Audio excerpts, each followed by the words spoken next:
It's a gem that deserves recognition, and thus I am again awarding it the Gold Sir Thecos Ace of Games Award.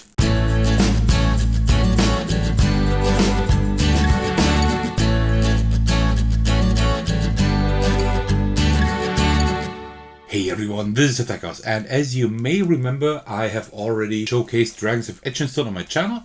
This is a in-hand card game, 18 card games that you can play solo. That is really good. I have awarded this the Gold Sir Thecos Ace of Games Award, and I'm very, very happy to now present you the expansion, Dragons of Etchinstone Northvale, also by Joe Klipfel, of course. A huge thanks to them for providing me with the review copy. I really, really appreciate it. This Tuesday, on February 6th, the crowd sale on Guild Game Crafter will go live for this expansion. So if you like what you see here today, I highly suggest you check out the crowd sale that goes live on February. I will post a link in the description of this video as soon as I have the link. Well, today's video I will structure as follows. There already is a video on my channel for Dragons of Etchinstone. So if you want to see like a detailed playthrough of how that works, I suggest you watch that video. But what I will do today is I will just show you what is new in this expansion.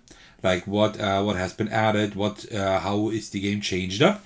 Then I will do a little sample play. I will not play through the entire game again, but I will like play through it a little bit so you get a feeling of how the game plays, because I think that should also be part of this video, because you should only be required to watch this one video to make up your mind whether or not this would be something for you. But as I said, for a more detailed playthrough, check out the other video, and then at the end I will give you my review of the game.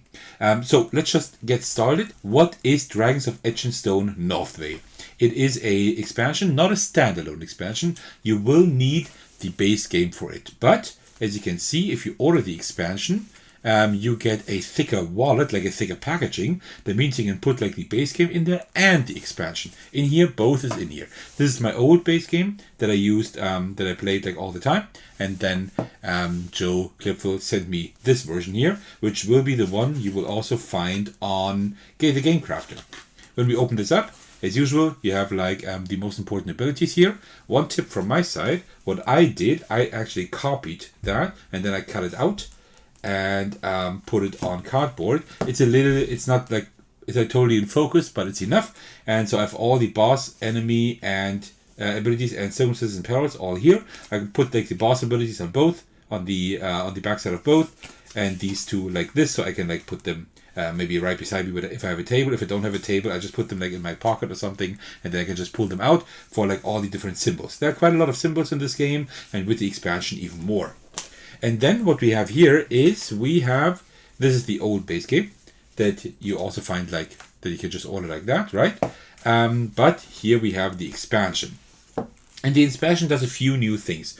First of all, we do have 4 new bosses, right? So we now have the Waykeeper, Marinus, Blight Rider, and Aqualis. And these all like play a little bit differently, of course. And also, we don't only have these, we also have a new region card here, like with level 1, 2, 3, and 4, just like in the old one. And there are like new enemies here, and new journey perils, but also like new symbols that can like make the game a little bit more difficult. And then what we also have is new cards. But these are not just any cards. These are actually now character cards, because now you can choose one of 4 characters for your adventure to slay to like go through the region and slay the boss. For example, this character here with the red symbol, these 4 cards, is Promethea. And like all of these characters play differently, because now you see, if you know the base game, you see that we have now lots of different new symbols here in the right. And also there are some of the characters, there's like 1 or 2 characters that have 2 colors here. 2 colors for the either actions, for example, right? And like lots of new symbols here. So what you do to start a game, what you now do is you choose one of the characters. So for example, I would now choose Promethea here, for example. The others you will just put to the side because you don't need them in this game. And also, I'm not going to play with the old bosses and the old region card. I will also discard those, and I will take the new ones instead, right? And then what you need to do is, you see here, can you see it on camera? I think it's a little bit bright, but there are like, on these 4 character cards, there are like 4 names here of other cards that you need to replace those with, right? So I already put them like at the front here, right? It says like Fleet-Footed yellow, that one. Then it says Brute Force, which is this one there. Then it says Burning Bridges and Rain of Blood Gray. These 4. You also take them out of the game, and instead you shuffle in these here, right? So let me just put them in like this, and then we can shuffle them. And that's how you would then set up the game. So let's just give them now a few overhand shuffles here, like this. Also, let me do it like this so it looks a little bit nicer. There we go. All right, so we shuffle these a little bit as usual, and then as usual we put the boss that we want to fight against. I would take the Waykeeper this time, put him in the back, and then we put like the region card with the 1 there. Also, don't forget all of these cards here that you play, they all need to be oriented with the 2 at the top. All right, and now we are ready to play. But that is not all. With the game also comes a new rule book. You will not have this rulebook in print. This rulebook will be digital, but Joe was so nice to actually send me like a printed out copy. But you can also print that out yourself, right? You can just print that as a booklet in your printer, and then you have it as well. And this is not a rulebook for the entire game. This is just a rulebook for the expansion. You will still need the old rulebook, but this is like the expansion overview. It just tells you like how to set everything up and whatever. And here, like all the mages, for example, and you see like all of these different abilities, which are not on these cards here, like or in here, right? You will have to refer to the rulebook then. But each of these only has like 4 cards and like only 4 abilities, right? So you only need to know these 4 abilities. And our character, for example, is Promethea that we will play with today, just a little bit at least. And it like has like a lot of flavor text here, and also tells you like how this character plays, because they all like change up the game quite a bit. Promethea is a red mage who is gifted at combat. She has a temper which gets her into trouble. She is more vulnerable to certain types of attacks, but she has trained in ways to use the damage she takes to grow stronger. In some situations, she may even put herself in harm's way to gain a long-term advantage. She also has a flexible card called Contingency Plan. It boosts her turn based on the color of the unused card, either giving her extra attack, movement, defense, or shield. Promethea may struggle more than other mages at journey encounters. So we know she's a good fighter, but at journey encounters, she's not so good. And then you see like her 4 mage cards here. We will encounter those when we play, at least a little bit today. And then you also see like all these new enemy abilities, the journey abilities, and then you have the bosses. And we could now fight up against the Waykeeper today. And it's really cool because Joe actually came up with like a lot of story and stuff, right? The Waykeeper. There's no other being like the Waykeeper. That is nearly all the elders can say about him. He comes and goes like a shadow, patrolling the darkest passes of the northern valleys. Most travelers who meet him do not live to tell about it. The ones that do describe a ghost-like sorcerer flitting in and out of existing like a mist or a cold wind. He's a master of all kinds of magic, giving his opponents no weakness to exploit. Word has it he has been sighted near Northvale, guarding the way in and out. Right, and that is like all there is to the game, which is a lot, right? You have new 4 characters, you have new bosses, you have new journeys, a lot of new symbols, and like the game does play differently with all these different like heroes and bosses. All right, let's just do like just a few rounds of the game. I will maybe not even go through one entire part of the region here. I will just put these here because I still don't know all these symbols. But that is to be expected for this game because there's like a lot here. All right, so as usual, we take the top 4 cards. We have like the 1 here, we have the 2 here at the top, and then we start playing. We take the first 4 cards. These are the ones that we can fight or like do the journey with. And here we have like the reference card. Here we see boss number 3. So we take a look at enemy number 3 here, and we need to reach like 12 damage. Red damage will be blocked a little bit, so that's why we try to take like not red damage if possible. So what we can do is like the leader card, that is this card here. The leader card has like a yellow background and 6 damage. So if we put like the either card, a yellow one behind it, then we will do those 6 damage. Otherwise only 3, right? So we have 6 damage here. Also we have 3 initiative. So that is good. This enemy has 3 initiative. We need to meet that, which we do. Perfect. But we need to reach 12 hearts or at least half of it. So let's see. With the third card, that is the booster, we will like be able to boost. So for example, like this here, +3, right? And the fourth one is an unused card. We will not use that, right? So will now do 6 damage because of the yellow card. +3, we will do 9 damage and have 3 initiative. It's not perfect, but the 3 initiative is fine. If we don't meet that, we get initial damage. But we have more than that. We have at least half of the health of 12, right? Even though we didn't meet 12.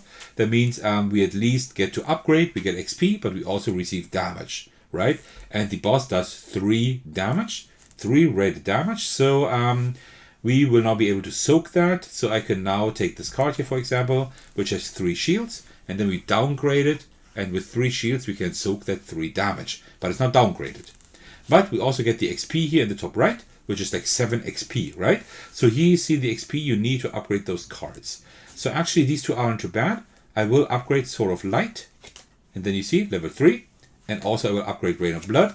That was 6 XP. We still have 1 left, but there is no XP to further distribute here. So the 3 cards that we use, we put them in the back. And then the unused card will stay here. And then we continue playing. So here we have journey number 1. Journey 1, you see, we need 9 journey points, like 9 feet. And you see here we do have a 9, but we don't have a yellow card that we can use to boost this effect, right? We only can use the 5, and that is not enough. Yeah, that's pretty much all we can do. We could also use the gray one here. That means we also have 5, right? And then we can boost that with a 3, for example. That's 8. That's still not quite enough. We need 9, right? So that means we do get the XP because we have at least half, just like for the enemies, but we do get a penalty. But this time we don't downgrade cards because we are not damaged by the journey, but we lose time because we need longer for the journey. That means it says like 1 time penalty. So these 4 cards that we have in hand, we put aside, or we just put in our right hand. And the top card here from the deck, we put that in the back as the time penalty. If there's like 3 or 4 time penalty, we put as many cards in the back. Alright, so, but we still get to upgrade. 3 XP, that is not too bad. So, Adapt is not too bad, because it does have like both. Berserker is like the special card here of Promethea. And I didn't say anything about this card, because usually would have had to do the effect here. But this just says if it's like the booster or the either card, then we would have like been able to turn 2 damage into XP instead. But we didn't take any damage because it was a journey, right? And then here we have the Seeing Red card again, right? But we already talked about that, but this only comes into play if this is like the 2nd or the 4th card, like either the either or the unused card. So let me just see here. We need journey number 3. We need 10 movement, or we don't have any movement here except the 5 here. But that's then how we do it. 5, then +2. That's 7 movement, right? This card reduces 2 movement again, so we only have 5 movement again, right? But that's not all, because we also lose 1 more time, because that's like a little, you probably can't see it there, but a little labyrinth symbol, right? You see labyrinth right there, and that costs us 1 time if the booster background, which is blue, matches one of the adjacent journeys. But that's not the case, so we're cool. So we have 5 movement. We need to reach 10. We didn't meet it, so that means we have a time penalty of 2 again. But then we also have 5 XP that we can use. Maybe let's take the destruction like this. Oh yeah, that's a lot of damage. That's not too bad. And then we draw 4 cards again. If we can, because we can't. We have 4 cards here, but we have no reference card anymore. That means we are now done with the first part of the journey. What we then do is, we just take the journey here, we put it to 2. We shuffle our cards in hand, right? Just like that, a few cuts. Then you put that in the back again. And then we continue with the second part of the journey. And then when we go through the entire deck again, then we take the 3rd part of the journey, then the 4th part, which is the Northvale, right? Which is like the name of the expansion. And then when we're done with that, we shuffle the deck again, and then we go and face the Waykeeper. And that is like the boss. The boss also works kind of similar, but the boss is like, you draw like a specific amount of cards. I think it's 7. And with these 7 cards that you draw, you do like 2 like journey encounters, like 2 sets of journey. And then you like try to reach specific thresholds here, like 18, 24, 28. And then you lose 3, 2, or 1 time, depending on how much you could accumulate here, right? And then all these cards go to the back, plus like your time penalty. And then you do the attack round. You need to reach 17, 23, or 27 attack, right? With the rest of the cards that you have. And then you also do like 2 sets here again. And you try to reach like these 3 thresholds. And then either you receive 25 or 20 or 13 damage that you need to be able to soak. You can only soak like with 1 card each, right? So you cannot take like all the cards. Then you try to soak all the damage, and if you manage to do that, you win. If you don't manage to do that, you lose.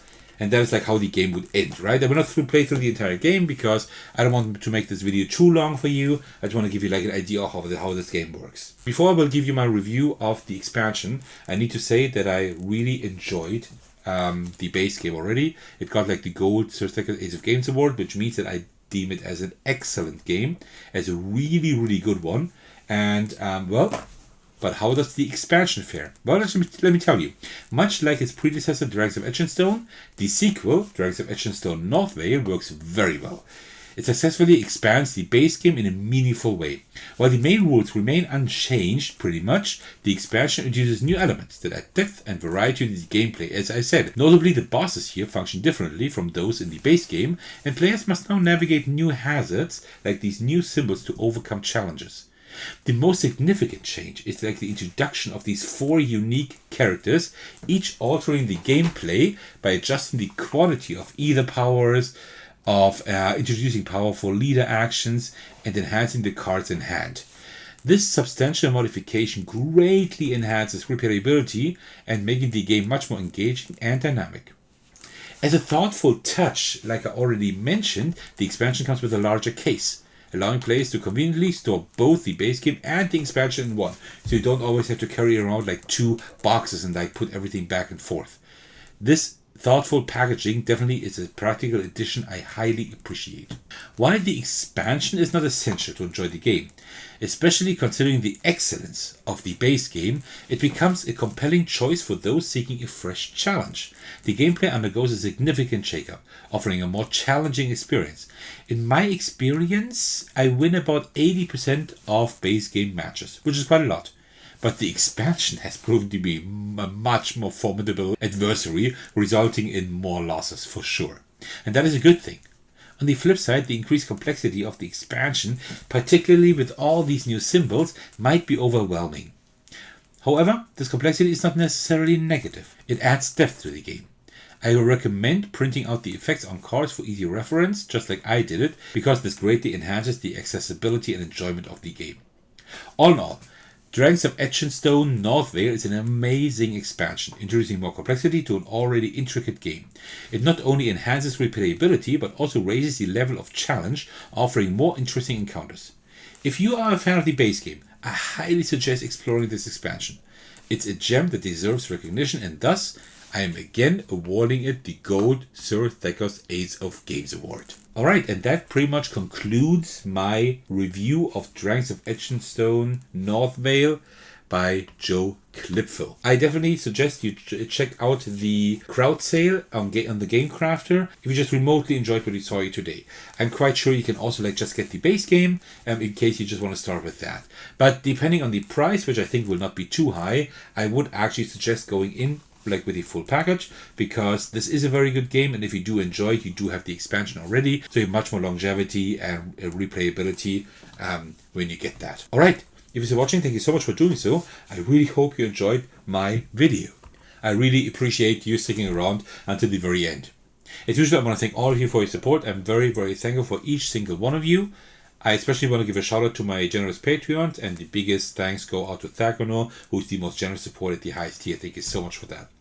There are numerous ways to support me. You can watch my videos, you can like them, you can comment below them, you can even subscribe to my channel if you like my content enough. You can also support me on Patreon if you want to, and you can join my Discord server to hang out with me and my truly amazing community. Alright, thank you so much for watching. I will see you in the very next video. Take care everyone, stay safe, and cheers.